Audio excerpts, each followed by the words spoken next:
Home sales have started to rise some, but millions of Americans still have not found the buyer they want. Treasury Secretary Tim Geithner apparently has a solution. He's renting out his house in suburban New York while he works in Washington. That strategy can get you tax breaks, and it may be right for you. Financial contributor Ray Martin is here with some ideas about that. Good morning, Ray. Hey, good morning, Harry. Treasury Secretary Geithner is trying to get about $7,500 a month rent for his house in Mamaroneck, New York.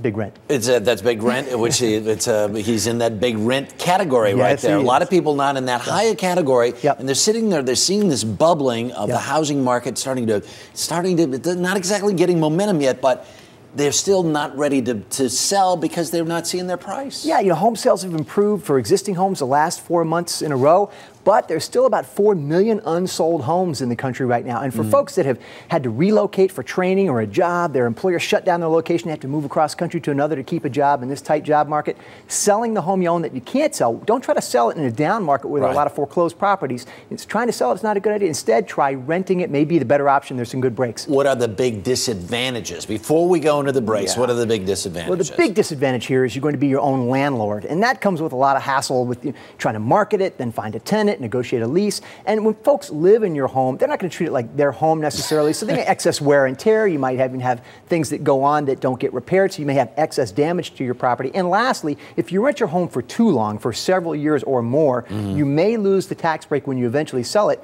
on the exclusion from gains because you've converted it from a personal residence to a rental property. All right, so there are a lot of things to keep in mind.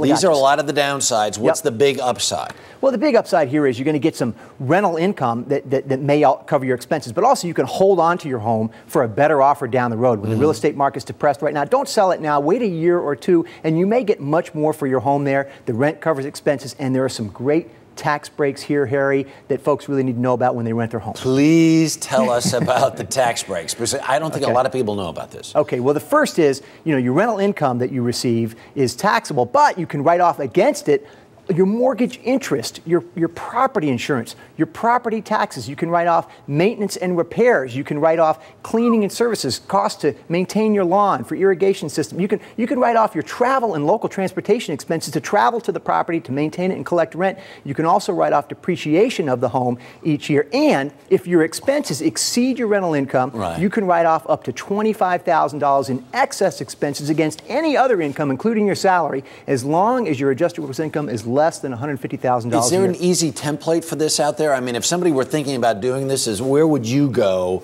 to kind of figure out? Because if you really kept records, you could end up on the plus side. Well, the tax breaks are definitely an advantage here, and they can add a financial benefit here. But the big driver is you want to make sure you're collecting enough rental income. If you can cover most of your expenses, you're never going to make a lot of money here. You're going to cover your expenses, maybe even recoup what you paid for rent. But here's a gotcha you got to look out for here. A couple of them. Check your homeowner's insurance before you rent. Convert it to a landlord policy so it covers damages by tenants and loss of rental income if you got to repair the house. Also, look into refinancing your mortgage before you rent it while it's still a personal residence. You get a lower interest rate and a better mortgage deal before you do that. All right, way to go. Ray Martin, thank you so much. For more tips on making money off your unsold property, go to our website. That's earlyshow.cbsnews.com.